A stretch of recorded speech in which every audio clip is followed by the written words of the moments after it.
जो मनुष्य शनिवार के दिन भगवान शनिदेव की यह पावन कथा सुन लेता है, उसके जीवन के सारे दुख, संताप और दरिद्रता स्वयं मिट जाते हैं।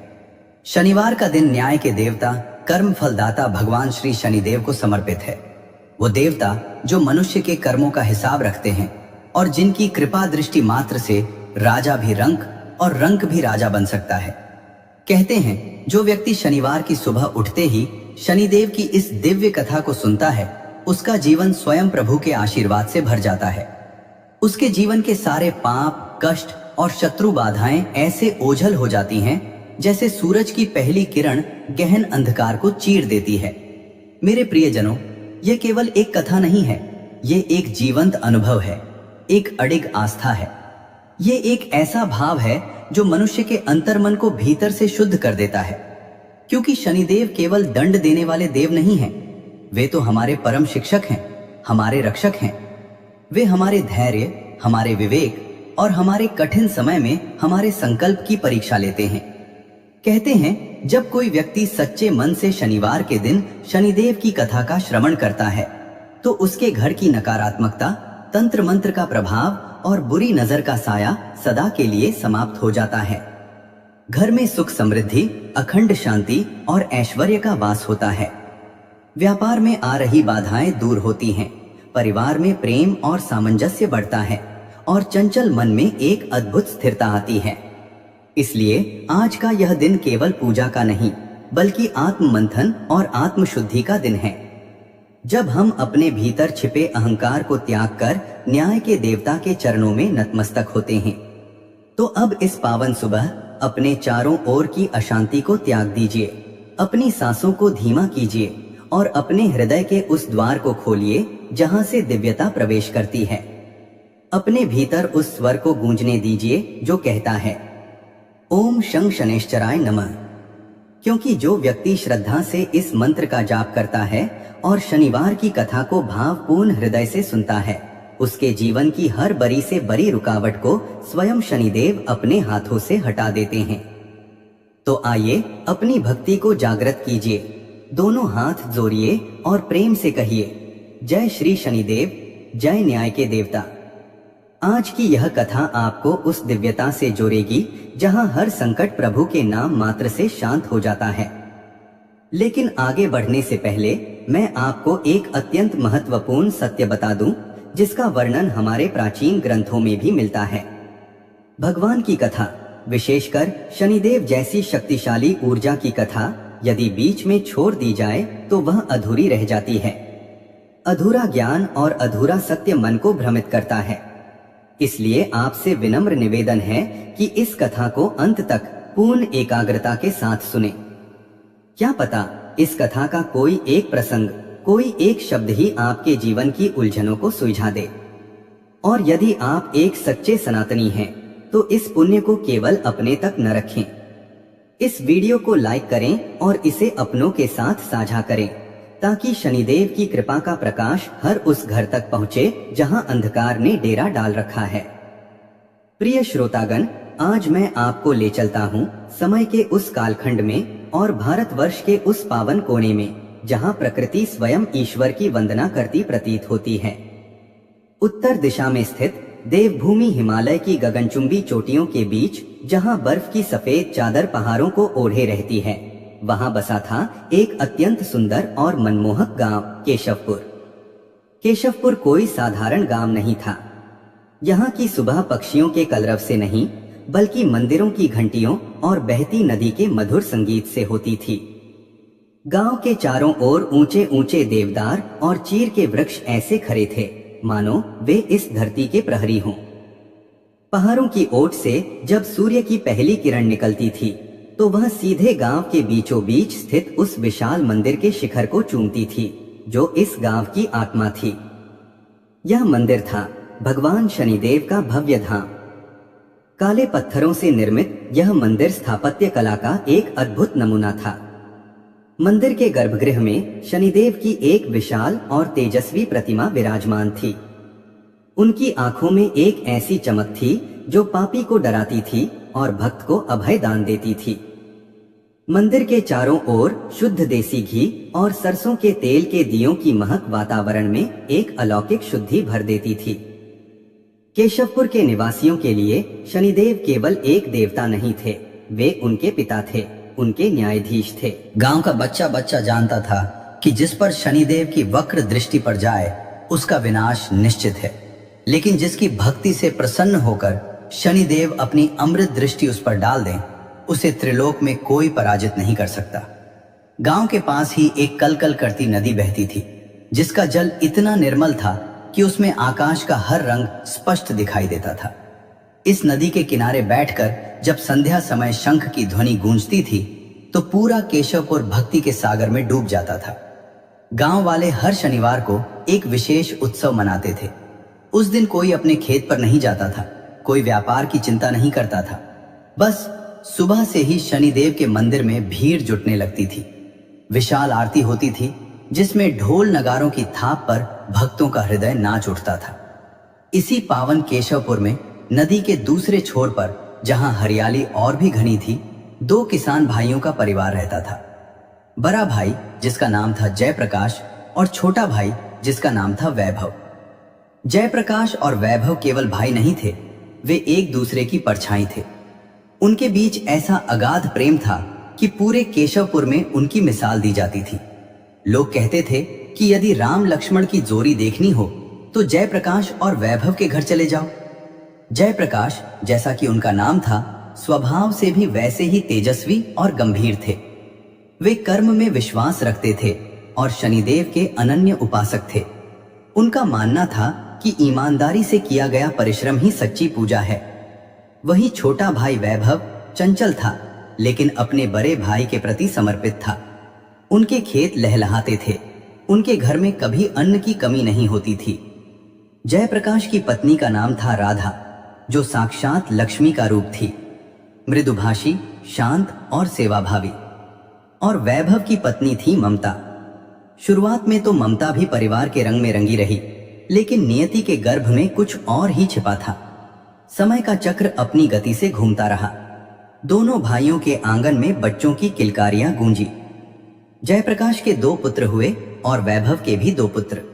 जैसे जैसे बच्चे बड़े हुए, दोनों भाइयों का प्रेम और प्रगाढ़ होता गया। लेकिन जैसा कि कहा जाता है, समय हर रिश्ते की परीक्षा लेता है। जयप्रकाश के पुत्र बचपन से ही पिता के संस्कारों में ढले थे। वे पढ़ने लिखने में अत्यंत निपुण और व्यवहार में बड़े ही विनम्र थे।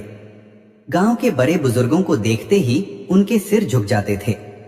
शनिवार के दिन वे दोनों बालक मंदिर की सफाई से लेकर दीप प्रज्वलन तक का सारा कार्य बड़ी श्रद्धा से करते थे। समय बीतने के साथ वे उच्च शिक्षा प्राप्त करने और परिवार की आर्थिक स्थिति को और सुदृढ़ करने के लिए शहर चले गए।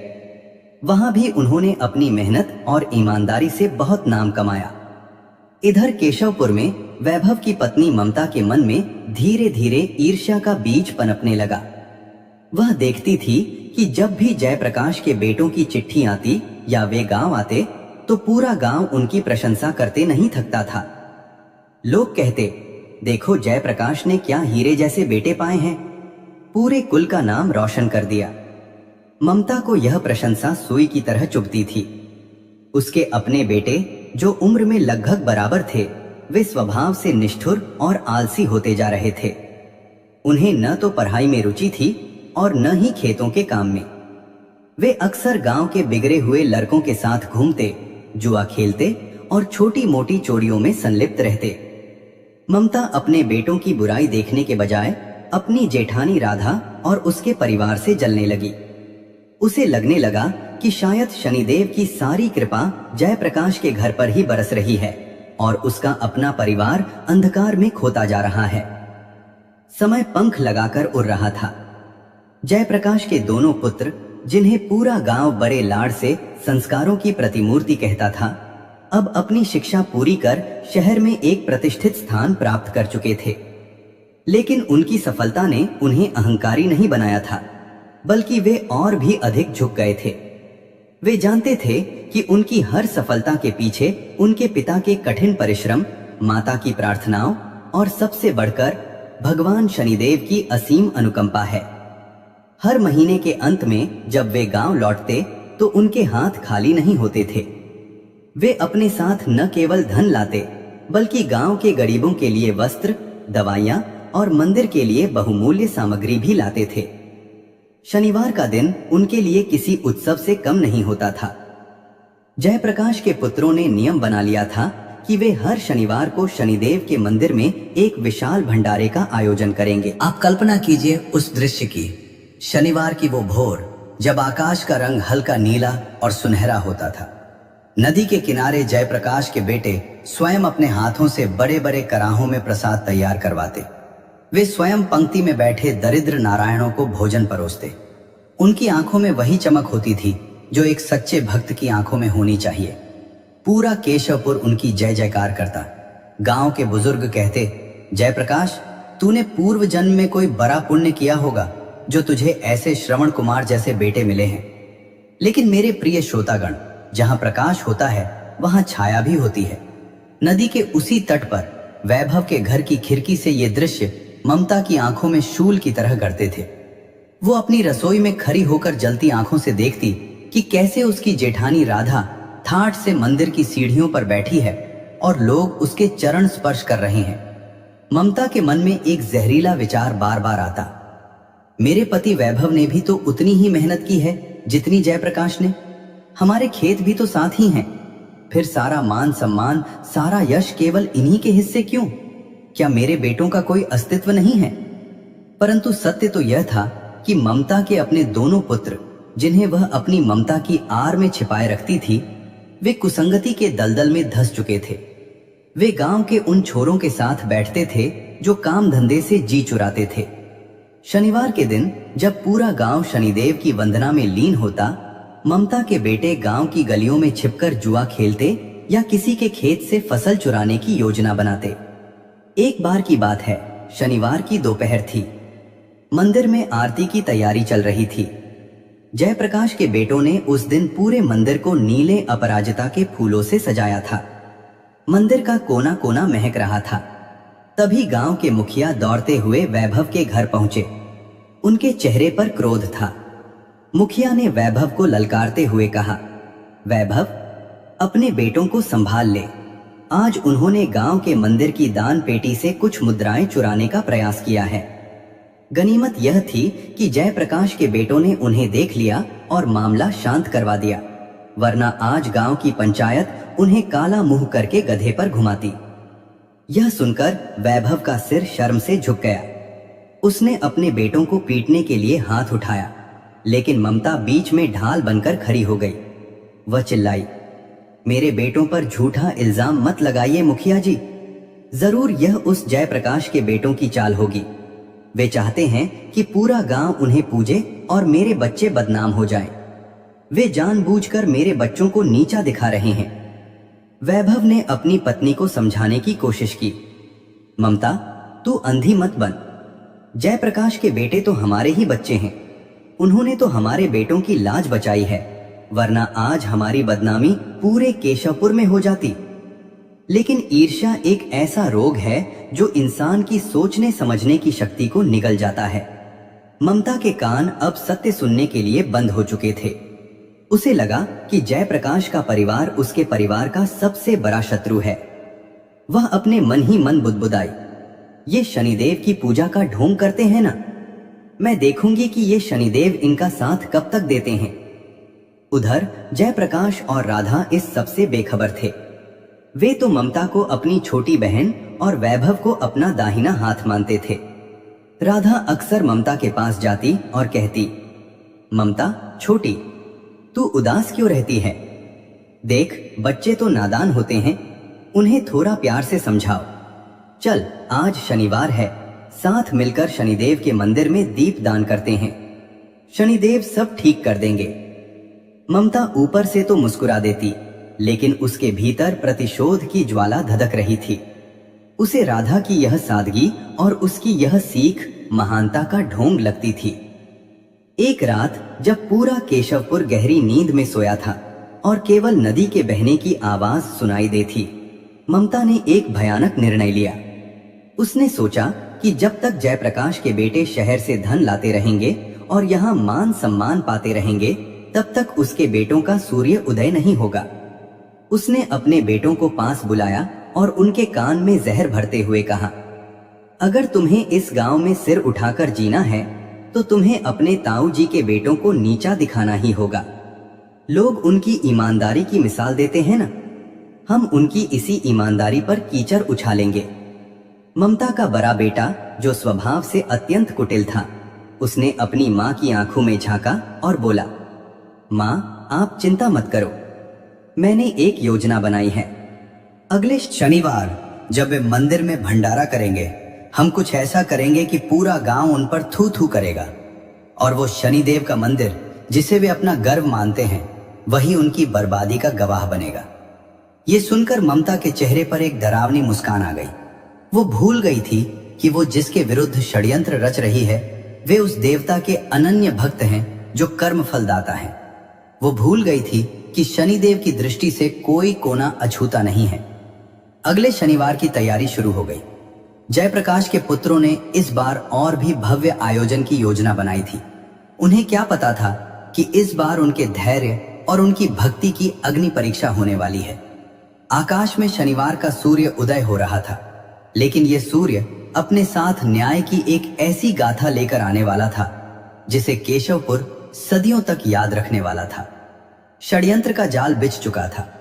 ममता और उसके बेटों ने मंदिर के मुख्य पुजारी के विरुद्ध भी एक गंदी योजना बनाई थी, ताकि पूरा दोष जयप्रकाश के परिवार पर मढ़ दिया जाए।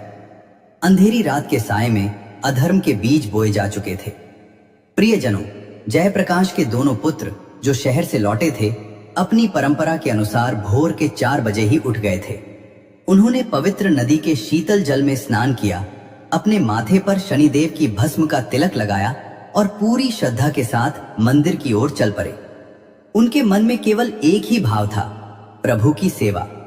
उस दिन के भंडारे के लिए उन्होंने शहर से विशेष सामग्री मंगवाई थी।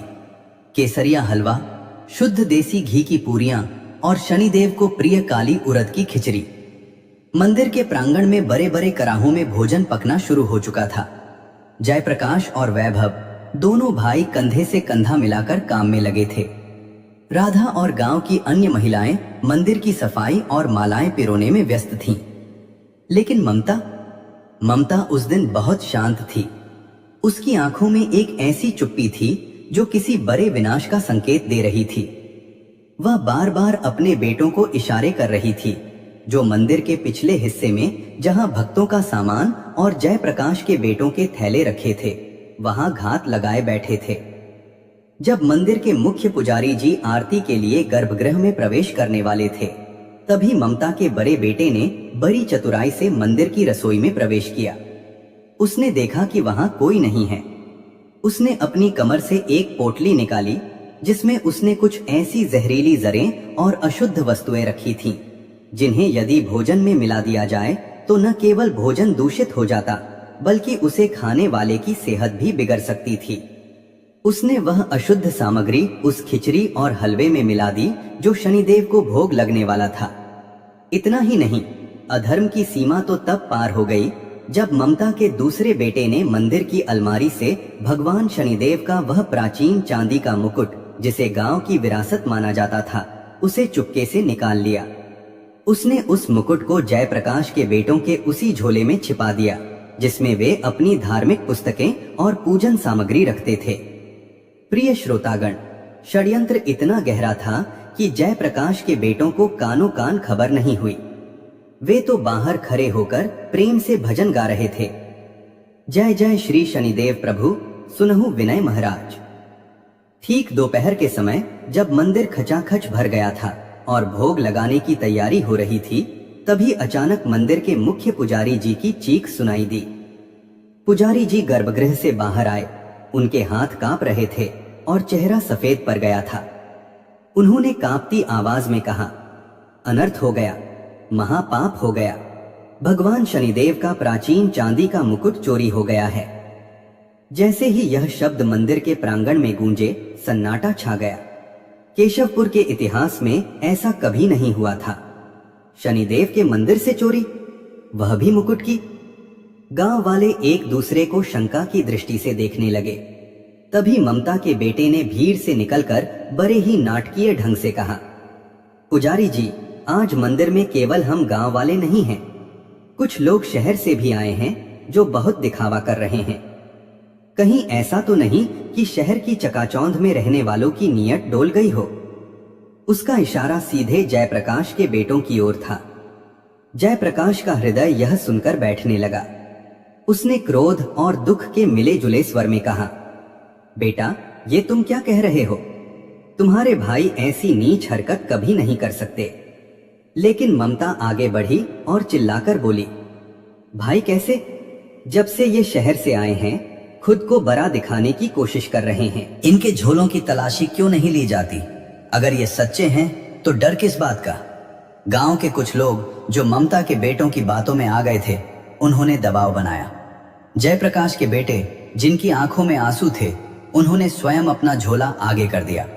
उन्होंने कहा, ताऊ जी, माँ, हमने कभी सपने में भी ऐसा नहीं सोचा। आप तलाशी ले लीजिए। जैसे ही पुजारी जी ने जयप्रकाश के बड़े बेटे का झोला खोला, पूरे मंदिर में एक सिहरन दौड़ गई। झोले के भीतर से वही चांदी का मुकुट निकला जिसकी चमक उस समय जयप्रकाश के परिवार के लिए काल बनकर आई थी। इतना ही नहीं, जैसे ही पुजारी जी भोग की थाली लेकर आए, उन्होंने देखा कि खिचड़ी से एक अजीब सी दुर्गंध आ रही है। जब उसकी जांच की गई तो उसमें वही जहरीली जरें पाई गईं। पुजारी जी का क्रोध 7वें आसमान पर पहुंच गया। उन्होंने जयप्रकाश के बेटों की ओर इशारा करते हुए कहा, धिक्कार है तुम पर। तुम लोगों ने न केवल चोरी की बल्कि शनिदेव के भोग को भी अशुद्ध कर दिया। तुम भक्तों को जहर खिलाना चाहते थे। तुम जैसे अधर्मियों को इस मंदिर में रहने का कोई अधिकार नहीं है। पूरा गांव जयप्रकाश के परिवार पर थू थू करने लगा। वे बेटे जिन्हें सुबह तक हीरा कहा जा रहा था, अब उन्हें चोर और पापी की नजरों से देखा जा रहा था। ममता के चेहरे पर एक कुटिल मुस्कान थी। उसे लगा कि उसने बाजी जीत ली है। उसने राधा की ओर देखा जो पत्थर की मूरत बनी खड़ी थी। राधा की आंखों से आंसू नहीं निकल रहे थे क्योंकि उसका दुख इतना गहरा था कि शब्द भी कम पड़ गए थे। जयप्रकाश ने अपने भाइयों और बेटों की ओर देखा। उसे अपनी परवरिश पर पूरा भरोसा था, लेकिन सबूत उसके खिलाफ थे। उसने हाथ जोर कर शनिदेव की प्रतिमा की ओर देखा और मन ही मन कहा, हे न्याय के देवता, क्या यही आपके न्याय की परिभाषा है? क्या एक पिता को अपने बेटों को इस हाल में देखना पड़ेगा? यदि वे अपराधी हैं तो उन्हें दंड दीजिए, लेकिन यदि वे निर्दोष हैं तो अपनी महिमा प्रकट कीजिए प्रभु। गांव की पंचायत ने उसी समय फैसला सुना दिया। जयप्रंदिर से बाहर निकाल दिया गया और उन पर भारी जुर्माना लगाया गया। उनके मान सम्मान की धज्जियां उड़ चुकी थीं। जयप्रकाश का परिवार, जो कभी गांव का गौरव था, अब अपमान की आग में जल रहा था। उधर नदी के दूसरे छोर पर वैभव के घर में दीप जल रहे थे। ममता आज बहुत प्रसन्न थी। उसने अपनी रसोई में पकवान बनाए थे और अपने बेटों को बड़े लाड से खिला रही थी। वो बार बार कह रही थी, देखा तुम लोगों ने, आखिर मैंने उन्हें धूल चटा ही दी। अब पूरे केशवपुर में वैभव और उसके बेटों का नाम होगा। अब कोई उस जयप्रकाश और राधा की मिसाल नहीं देगा। वैभव चुपचाप एक कोने में बैठा था। उसका मन कचोट रहा था। उसे अपने भाई जयप्रकाश की वह चेहरा याद आ रहा था जब पंचायत ने उसे अपराधी घोषित किया था। वैभव ने दबी आवाज में कहा, ममता, जो हुआ वो ठीक नहीं हुआ। जयप्रकाश के बेटे ऐसे नहीं हैं। कहीं ऐसा तो नहीं कि हम किसी पाप के भागी बन रहे हैं? ममता गरज कर बोली, तुम अपनी कायरता अपने पास रखो। शनिदेव ने न्याय किया है, तभी तो मुकुट उनके झोले से निकला। अब चुपचाप खाना खाओ और सो जाओ। लेकिन मेरे प्रिय श्रोतागण, ममता यह भूल गई थी कि शनिदेव की कचहरी में रात कभी नहीं होती। वहां हर पल न्याय का तराजू संतुलित रहता है। जैसे ही आधी रात बीती, केशवपुर के शांत वातावरण में एक भयानक गर्जना हुई। अचानक मौसम बदल गया। मई जून की उस गर्मी में भी ऐसी ठंडी हवाएं चलने लगीं कि लोगों की हड्डियां कांपने लगीं। मंदिर की घंटियां अपने आप बजने लगीं, जैसे कोई अदृश्य शक्ति उन्हें हिला रही हो। अगली सुबह जब शनिवार का दूसरा पहर शुरू हुआ तो ममता के घर में चीख पुकार मच गई। ममता का बड़ा बेटा, जिसने शनिदेव का मुकुट चुराया था, अचानक बिस्तर से उठ नहीं पा रहा था। उसके पूरे शरीर पर काले धब्बे पड़ गए थे और उसकी आंखों की रोशनी धुंधली होने लगी थी। वह दर्द से कराह रहा था। माँ, मेरी आंखों के सामने अंधेरा छा रहा है, मेरे सीने में जलन हो रही है, बचाओ माँ। ममता बदहवास होकर डॉक्टर और हकीमों के पास दौड़ी, पर किसी को समझ नहीं आ रहा था कि यह कौन सी बीमारी है। गांव के बुजुर्ग कहने लगे, यह बीमारी नहीं है ममता, यह शनिदेव का कोप है। जिस हाथ ने मंदिर की पवित्रता भंग की है, वह हाथ अब गलने लगा है। वहीं दूसरी ओर जयप्रकाश के घर की स्थिति और भी विकट थी। उनके पास फूटी कौड़ी नहीं बची थी, क्योंकि पंचायत ने सारा धन जुर्माने में ले लिया था। पर जयप्रकाश और राधा विचलित नहीं हुए। राधा ने अपने बेटों का हाथ पकड़ा और कहा, मेरे बच्चों, दुनिया तुम्हें चोर कहे या पापी, पर मुझे पता है कि मेरी कोख कलंकित नहीं है। तुम डरो मत, जिसने हमें इस परीक्षा में डाला है वही हमें इससे बाहर निकालेगा। चलो, आज फिर शनिवार है, हम मंदिर के भीतर नहीं जा सकते तो क्या हुआ, हम मंदिर की बाहरी सीढ़ियों पर बैठकर शनिदेव की वंदना करेंगे। जयप्रकाश का पूरा परिवार नंगे पांव मंदिर की ओर चल पड़ा। गांव वाले उन्हें देखते ही अपना रास्ता बदल लेते। कोई उन पर फप्तियां कसता तो कोई उन पर थूकता, पर वे मौन रहे। उन्होंने मंदिर की सबसे नीचे वाली सीढ़ी पर बैठकर मिट्टी का एक दीपक जलाया। उनके पास न घी था न तेल। राधा ने अपनी साड़ी का पल्लू फाड़कर बत्ती बनाई और नदी के किनारे से कुछ सरसों के बीज लाकर उनका रस निकालकर उस दीपक को प्रज्वलित किया। जयप्रकाश के बेटों ने अपनी सुमधुर आवाज में शनि चालीसा का पाठ शुरू किया। जय गणेश गिरिजा सुवन मंगल करण गणेश, जय जय श्री शनिदेव प्रभु हरहु सकल गज क्लेश। उनकी आवाज में ऐसा दर्द और ऐसी करुणा थी कि मंदिर के भीतर पूजा कर रहे पुजारी जी के हाथ रुक गए। मंदिर के भीतर जो भी भक्त थे वे अनायास ही बाहर की ओर खींचे चले आए। जयप्रकाश के परिवार की भक्ति देख ऐसा लग रहा था मानो स्वयं हिमालय की चोटियां झुककर उन्हें प्रणाम कर रही हों। तभी ममता अपने बीमार बेटे को कंधे पर लादकर रोती बिलखती मंदिर के प्रांगण में पहुंची। उसका बेटा दर्द से तड़प रहा था। ममता पुजारी जी के चरणों में गिर गई। पुजारी जी, मेरे बेटे को बचाइए, इसे क्या हो गया है? यह देख नहीं पा रहा, यह चल नहीं पा रहा। पुजारी जी ने ध्यान लगाया और फिर ममता के बेटों की ओर देखा। पुजारी जी की आंखें क्रोध से लाल हो गईं।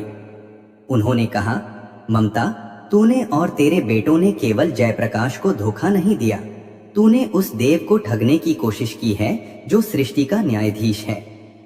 यह बीमारी नहीं, यह वह दंड है जो उन हाथों को मिलता है जो मंदिर का मुकुट चुराते हैं।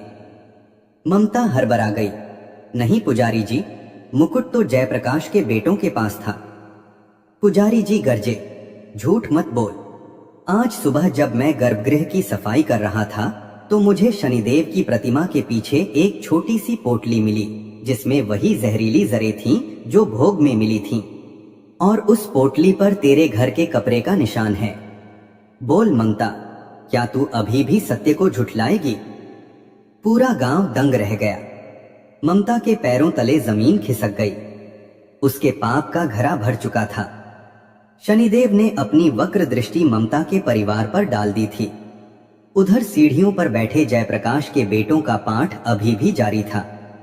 उनकी भक्ति की शक्ति इतनी बढ़ गई थी कि मंदिर का भारी कपाट जो केवल पुजारी जी खोल पाते थे वह अपने आप जोर से खुला और शनिदेव की प्रतिमा से एक दिव्य प्रकाश निकलकर जयप्रकाश के बेटों पर पड़ा। मेरे प्रिय श्रोतागण, अब दृश्य पूरी तरह बदल चुका था। जो कल तक अपराधी थे उनके चेहरे पर देवत्व की चमक थी, और जो कल तक न्यायाधीश बने बैठे थे वे आज पाप के बोझ तले दबे हुए थे। वैभव ने अपनी पत्नी का हाथ पकड़ा और उसे खींचते हुए जयप्रकाश के पास ले गया। वैभव रोते हुए अपने भाई के पैरों में गिर गया। भाई, मुझे क्षमा कर दो। मैं अपनी पत्नी की ईर्ष्या को पहचान नहीं पाया। हम बर्बाद हो गए भाई, हमारे पापों ने हमें कहीं का नहीं छोड़ा। जयप्रकाश ने तुरंत अपने भाई को गले लगा लिया। उसकी आंखों में कोई ईर्ष्या नहीं थी। उसने कहा, वैभव, तुम मेरे भाई हो। पर तुमने और ममता ने जो किया उसका हिसाब तो तुम्हें शनिदेव को ही देना होगा। मैं तो तुम्हें क्षमा कर सकता हूं, पर कर्मों का फल अमिट होता है। ममता का बेटा अब और भी जोर से चीखने लगा। उसकी हालत देखकर पूरा गांव सहम गया। तभी मंदिर की सीढ़ियों से एक बूढ़ा सन्यासी नीचे उतरा। उसकी दाढ़ी सफेद थी और आंखों में गजब का तेज था। उसने जयप्रकाश के बेटों की ओर देखा और फिर ममता की ओर। ममता की चीखें मंदिर की दीवारों से टकराकर वापस आ रही थीं। उसने अपने कांपते हाथों से अपनी छाती पीटते हुए सबके सामने चिल्लाकर कहा, हाँ, मैं पापिनी हूं। मैंने ही अपने बेटों के साथ मिलकर यह षड्यंत्र रचा था। मैंने ही जयप्रकाश के बेटों के झोले में वह मुकुट छिपाया था। मैंने ही उस पावन भोग में विषैली जरें मिलाई थीं। ईर्ष्या की आग ने मुझे अंधा कर दिया था। मुझे क्षमा कर दो। हे शनिदेव, मुझे दंड दो, पर मेरे मासूम बेटों को छोड़ दो। उनकी आंखों की रोशनी वापस दे दो प्रभु। जैसे ही ममता ने यह सत्य स्वीकार किया, पूरे मंदिर में एक सन्नाटा छा गया। गांव वाले जो अब तक जयप्रकाश के परिवार को कोस रहे थे, उनकी आंखें शर्म से झुक गईं। पुजारी जी के हाथ से वह पोटली गिर गई। वैभव तो जैसे काठ मार गया हो। उसे विश्वास नहीं हो रहा था कि जिस पत्नी के साथ उसने जीवन बिताया, उसके भीतर इतना विष भरा था। वो बूढ़ा सन्यासी, जिसकी आंखों में साक्षात शनिदेव का तेज झलक रहा था, आगे बढ़ा। उसने जयप्रकाश के बेटों की ओर देखा और अत्यंत कोमल स्वर में कहा, पुत्रों, उठो। तुम्हारी चुप्पी ने आज संसार के सबसे बड़े सत्य को जीत लिया है। तुमने अपने अपमान का उत्तर प्रतिशोध से नहीं, बल्कि प्रार्थना से दिया। यही शनिदेव की सच्ची भक्ति है। सन्यासी ने मंदिर के भीतर से शनिदेव के चरणों में चढ़ा हुआ सरसों का तेल लिया और ममता के बीमार बेटे की आंखों पर लगाया। उन्होंने कहा, ममता, तूने जो पाप किया है उसकी राख तो तुझे उम्र भर ढोनी होगी, पर तेरा यह सत्य स्वीकार करना ही तेरे बेटों का जीवन दान है। शनिदेव न्याय के देवता हैं। वे केवल दंड नहीं देते, वे सुधार का अवसर भी देते हैं। जैसे ही वह तेल बालक की आंखों को छुआ, एक चमत्कार हुआ। बालक की आंखों से काला पानी बहने लगा और धीरे धीरे उसे धुंधला धुंधला दिखाई देने लगा। उसके शरीर के घाव सूखने लगे। ममता अपने बेटों को गले लगाकर रोने लगी, पर यह आंसू ईर्ष्या के नहीं बल्कि पश्चाताप के थे। लेकिन मेरे प्रिय श्रोतागण, कहानी यहाँ समाप्त नहीं हुई। वह सन्यासी अचानक अदृश्य हो गया। मंदिर के भीतर से एक ऐसी सुगंध आने लगी जो इस संसार की नहीं थी। पुजारी जी ने देखा कि शनिदेव की प्रतिमा के गले में एक नई माला अपने आप प्रकट हो गई थी। जयप्रकाश और राधा ने अपने बेटों को गले लगाया। जयप्रकाश ने वैभव की ओर अपना हाथ बढ़ाया। वैभव की हिम्मत नहीं हो रही थी कि वह अपने भाई की आंखों में झांके। वह बार बार कह रहा था, भाई, मुझे घर से निकाल दो, मैं इस मान सम्मान के लायक नहीं हूं। पर जयप्रकाश ने वही किया जो एक शनि भक्त करता है, धैर्य और क्षमा। उसने कहा, वैभव, घर बांटने से दुख बढ़ते हैं, पर दिल बांटने से संकट कट जाते हैं। शनिदेव ने हमें यह रास्ता दिखाया है ताकि हम समझ सकें कि कर्मों की खेती में जैसा बीज बोओगे वैसा ही काटोगे। अब जो हुआ उसे भूल जाओ और चलो। आज हम सब मिलकर शनिदेव की वह महाआरती करेंगे जो केशवपुर ने आज तक नहीं देखी। उस रात केशवपुर का कोना कोना दियों से जगमगा उठा। वह शनिवार एक त्योहार बन गया। जयप्रकाश के पुत्रों ने, जिनका सम्मान अब पहले से 100 गुना बढ़ चुका था, स्वयं मंदिर की चौखट पर खड़े होकर हर उस व्यक्ति का स्वागत किया जिसने उन्हें कल तक गाली दी थी। उनकी इस विनम्रता ने गांव के लोगों के हृदय को जीत लिया। लेकिन ममता के मन में एक गहरा घाव अभी भी था। उसे रात में नींद नहीं आती थी। उसे बार बार वह मुकुट और वह जहर याद आता था। वह जानती थी कि उसे अभी एक बहुत बड़ा ऋण चुकाना है। वह ऋण था अपनी अंतरात्मा की शुद्धि का। अगली सुबह जब जयप्रकाश के बेटे फिर से शहर जाने की तैयारी कर रहे थे, ममता उनके पास आई। उसने अपने जेठ के बेटों के पैरों की धूल अपने माथे पर लगाई और कहा, मेरे बच्चों, तुम तो देवदूत हो। मैं तुम्हारे लिए प्रायश्चित करना चाहती हूँ। आज से मैं और मेरे बेटे मंदिर के उस रास्ते की सफाई करेंगे जहाँ से भक्त गुजरते हैं। हम तब तक यह सेवा करेंगे जब तक हमारे मन की कालिख धूल नहीं जाती। जयप्रकाश के बेटों ने अपनी चाची को सहारा देकर उठाया और कहा, चाची, सेवा ही सबसे बड़ा प्रायश्चित है। शनिदेव आपके इस संकल्प को स्वीकार करेंगे। परंतु श्रोतागण, जैसे ही सब कुछ ठीक होने लगा, गांव में एक नया संकट खड़ा हो गया। केशवपुर की वह पावन भूमि जहां कभी नदियों के कलकल संगीत से सुबह होती थी, आज वहां प्यास और सन्नाटे का पहरा था। प्रकृति का वह वरदान, वह शीतल जल जो हिमालय की चोटियों से उतरकर गांव की प्यास बुझाता था, अचानक लुप्त हो गया था। नदी की सूखी तलहटी में परे पत्थर ऐसे लग रहे थे मानो वे शनिदेव के क्रोध की गवाही दे रहे हों। गांव के पशु पक्षी व्याकुल थे, फसलें झुलस रही थीं और लोगों के कंठ सूख चुके थे। गांव में हाहाकार मचा था। लोग मंदिर के बाहर एकत्रित होकर विलाप कर रहे थे।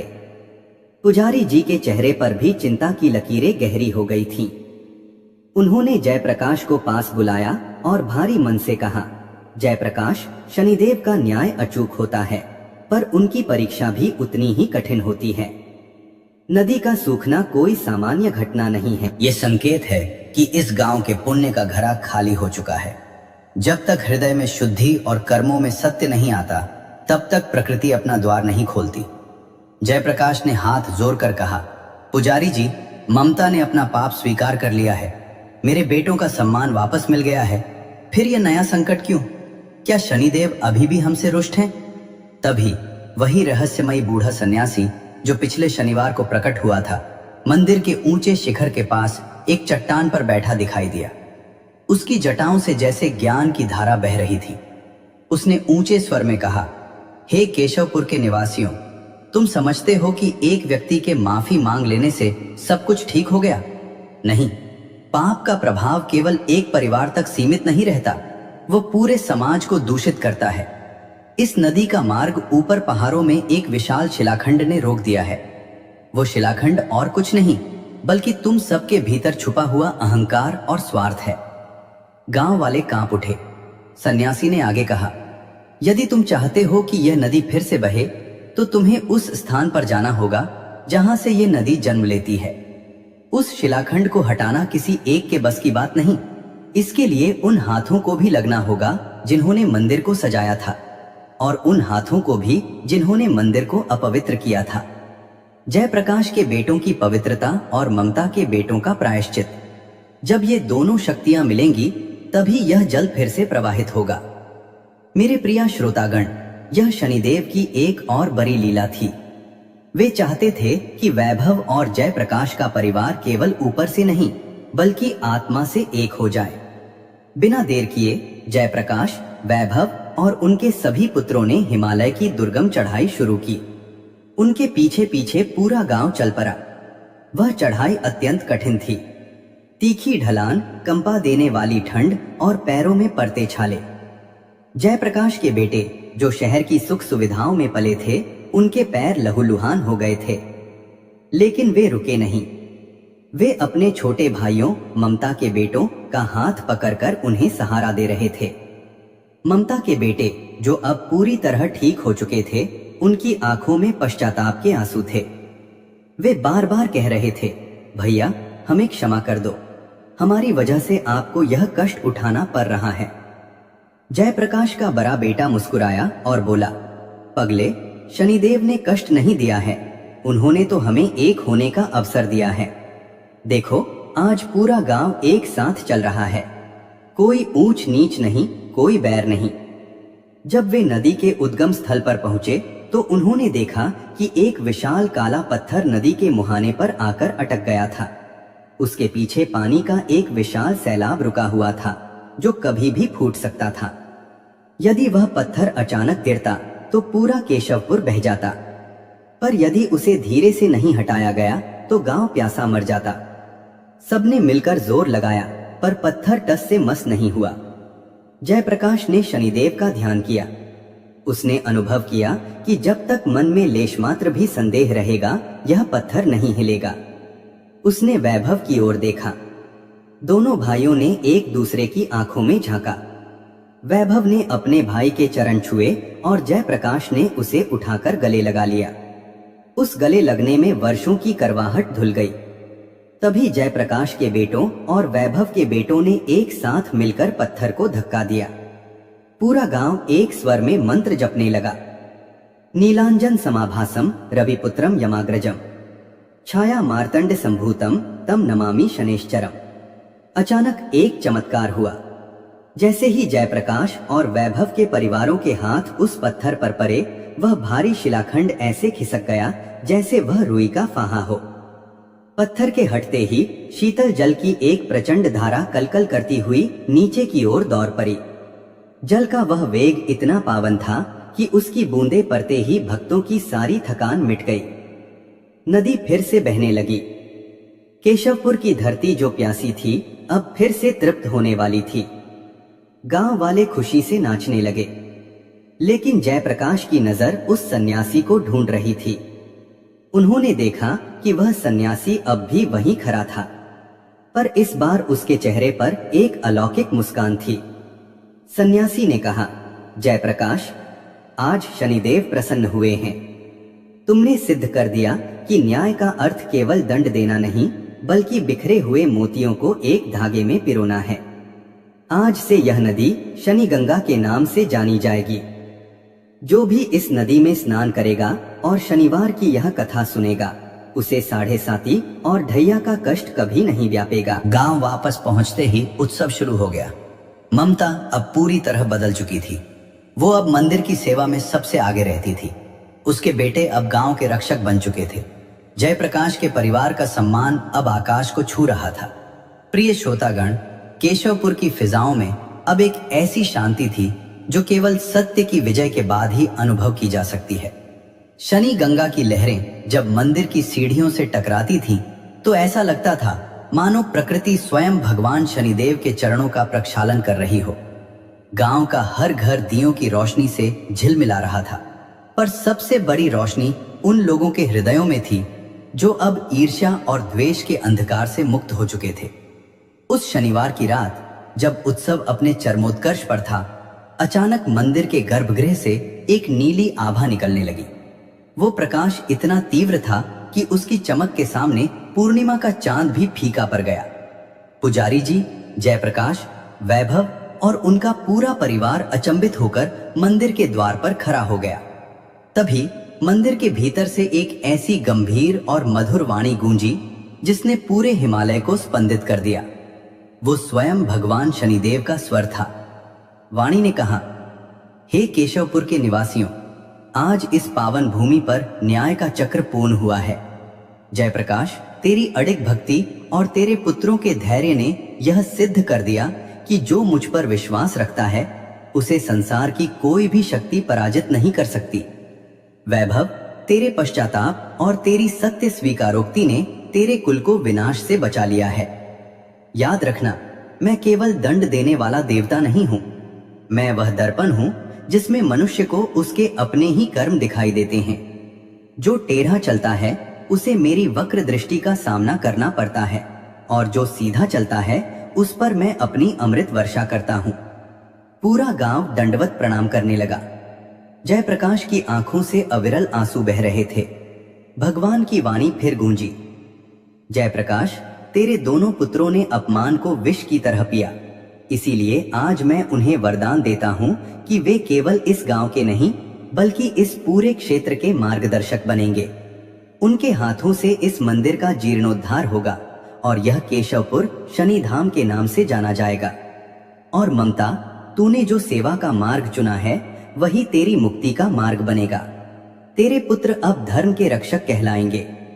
जैसे ही वाणी शांत हुई, वह रहस्यमयी सन्यासी मंदिर की सीढ़ियों पर खड़ा दिखाई दिया, पर इस बार उसके हाथ में एक दिव्य कमंडल था। उसने उस कमंडल का जल जयप्रकाश और वैभव के परिवारों पर छिड़का। देखते ही देखते उनके शरीरों की सारी थकान, मन की सारी चिंताएं और बीते समय के सारे घाव भर गए। वे ऐसे चमकने लगे मानो साक्षात देवलोक से आए हों। वह सन्यासी धीरे धीरे शनिदेव की प्रतिमा में समा गया। मेरे प्रिय श्रोतागण, उस दिन के बाद से केशवपुर कभी पहले जैसा नहीं रहा। जयप्रकाश के पुत्रों ने अपनी शहर की जमा पूंजी और अपनी विद्वत्ता का उपयोग गांव के विकास में किया। वहां एक बड़ा विद्यालय और चिकित्सालय खोला गया, जहां हर गरीब का इलाज और शिक्षा मुफ्त थी। वैभव और ममता ने अपना शेष जीवन मंदिर की सेवा और आने वाले तीर्थयात्रियों की सहायता में बिताया। ममता के बेटों ने गांव की सुरक्षा का जिम्मा संभाला और वे इतने ईमानदार बने कि केशवपुर में कभी किसी के घर में ताला लगाने की जरूरत नहीं पड़ी। वह शनि गंगा आज भी बहती है। कहते हैं कि जो भी व्यक्ति शनिवार के दिन उस नदी में स्नान करके शनिदेव की इस पावन कथा का श्रवण करता है, उसे 7.5 के कष्टों से मुक्ति मिल जाती है। उसके जीवन में आ रहे आकस्मिक संकट टल जाते हैं और उसके घर में कभी अन्न धन की कमी नहीं रहती। प्रिय श्रोतागण, इस कथा का सार यही है कि भगवान शनिदेव कभी किसी के साथ अन्याय नहीं करते। वे केवल हमारे कर्मों का फल हमें देते हैं। यदि हमारे जीवन में दुख आ रहे हैं तो हमें घबराना नहीं चाहिए, बल्कि जयप्रकाश की तरह धैर्य रखना चाहिए। हमें समझना चाहिए कि शनिदेव हमारी आत्मा को शुद्ध कर रहे हैं, हमें निखार रहे हैं। ईर्ष्या और द्वेष का मार्ग अंततः विनाश की ओर ले जाता है, जैसा ममता के साथ हुआ। पर सत्य की राह चाहे कितनी भी कठिन क्यों न हो, अंत में हमें ईश्वर के चरणों तक पहुंचा ही देती है। तो मेरे प्रियजनों, आज इस पावन शनिवार के अवसर पर अपने मन के भीतर बैठे उस अहंकार को त्याग दीजिए। संकल्प कीजिए कि आप भी न्याय के मार्ग पर चलेंगे, किसी का दिल नहीं दुखाएंगे और अपनी सफलता का श्रेय सदैव ईश्वर को देंगे। जब आप पवित्र मन से शनिदेव को पुकारेंगे तो वे आपकी हर बाधा को हर लेंगे। आइए हम सब मिलकर एक बार फिर उस मंगलकारी मंत्र का उच्चारण करें जो जीवन की दिशा बदल देता है। ओम शम शनैश्चराय नमः। प्रिय श्रोतागण, ये थी शनिवार की वह दिव्य और मार्मिक कथा जिसे सुनने मात्र से मनुष्य के 7 जन्मों के पाप कट जाते हैं। मुझे पूर्ण विश्वास है कि जयप्रकाश और वैभव की इस गाथा ने आपके हृदय को छुआ होगा और आपको जीवन जीने की एक नई प्रेरणा दी होगी। यदि आपको यह कथा पसंद आई हो तो इस पुण्य कार्य में सहभागी बने। इस वीडियो को लाइक करें और अपने मित्रों तथा प्रियजनों के साथ साझा करें ताकि शनिदेव की कृपा का यह प्रकाश हर घर तक पहुंचे। भगवान की महिमा को फैलाना भी एक बहुत बड़ी सेवा है। और हाँ, हमारे चैनल को सब्सक्राइब करना न भूलें और घंटी वाला बटन जरूर दबाएं ताकि हर सप्ताह आपको ऐसी ही दिव्य, प्रेरणादायक और जीवन बदल देने वाली कथाएं सबसे पहले मिलती रहें। कमेंट बॉक्स में अपनी श्रद्धा प्रकट करें और प्रेम से लिखें, जय श्री शनिदेव, जय न्याय के देवता। भगवान शनिदेव आप सभी का मंगल करें, आपके परिवारों में सुख शांति बनी रहे और आपके मार्ग के समस्त विघ्न दूर हों।